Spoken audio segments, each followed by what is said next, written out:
Hello viewers, নতুন একটা recipe নিয়ে চলে এসেছি। আর আজকে করব উচ্ছে আলুর তরকারি।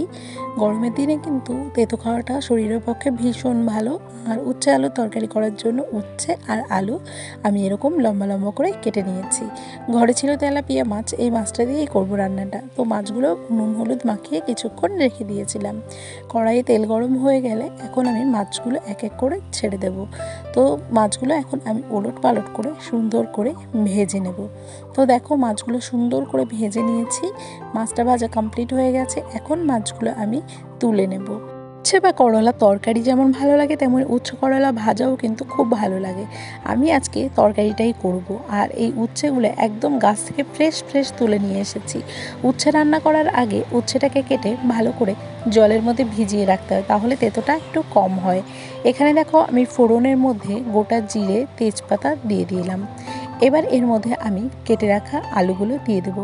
আলুটা আমি ভালো করে ভেজে নেব কিছুক্ষণের জন্য। চাইলে উচ্ছে আলু কিন্তু একসঙ্গেও ভেজে নিতে পারো, কিন্তু উচ্ছে আলুটা আমি একসঙ্গে ভাজবো না। আলুটাকে আমি আলাদা করে সুন্দর করে লাল লাল করে ভেজে নেব। উচ্ছেটা যেহেতু অনেকটাই নরম থাকে, সেহেতু উচ্ছেটা যদি আমি এখন ভেজে ফেলি তাহলে ভাজাটা একটু বেশি হয়ে যাবে, প্লাস আমার উচ্ছেটা আগে থেকে গলে যাবে। তো তাতে করে ভালো লাগবে না। তো এর মধ্যে আমি সামান্য একটু নুন হলুদ ছড়িয়ে দিলাম। তো নুন হলুদ ছড়িয়ে দিয়ে ভালো করে ভাজা হয়ে এসেছে। এর মধ্যে দিয়ে দিলাম সামান্য পরিমাণে আদা বাটা দিয়ে কিছুক্ষণ নাড়িয়ে চাড়িয়ে নিয়ে তার মধ্যে এখন দিয়ে দিলাম কয়েক টুকরো টমেটোর টুকরো। তো এখানে টমেটো দিয়ে আবারও ভালো করে সব কিছু মিক্স করে কিছুক্ষণ ভেজে নেব। আর দিয়ে দিয়েছি একটু লাল লঙ্কা বাটা।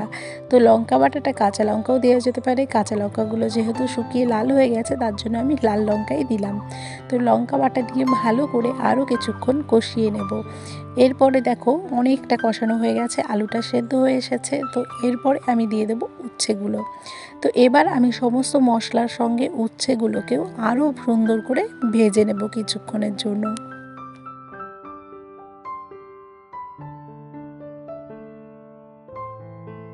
আর একটু হলুদ গুঁড়ো এবং লবণ দিয়ে আবারও সুন্দর করে কিন্তু সমস্ত সবজিগুলোকে ভেজে নেব।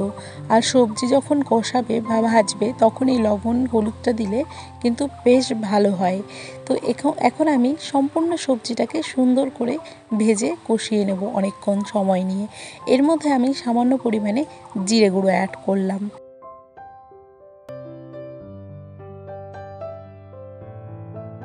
উচ্ছে আলু অনেকক্ষণ ভাজা হয়ে গেছে। এর মধ্যে এবার আমি সামান্য একটু জল দিয়ে দিলাম। এই জলটা দিয়ে আরও খানিকক্ষণ আমি এই সবজিগুলোকে একটুখানি কষিয়ে নেব।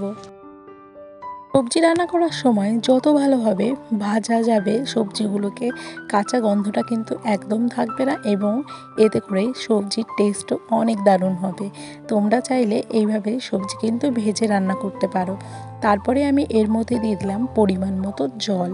যেহেতু আগে থেকে সেদ্ধ অনেকটাই হয়ে এসেছে তার জন্য খুব একটা জল দেব না কিন্তু। তো পরিমাণ মতো জল দিলাম এবং উচ্ছে আলুর তরকারি হালকা ঝোল হলেই বেশি ভালো লাগে কিন্তু।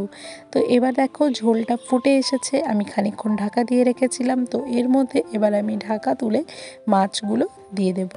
দেখো আরও কিছুক্ষণ জাল দিয়ে নেব।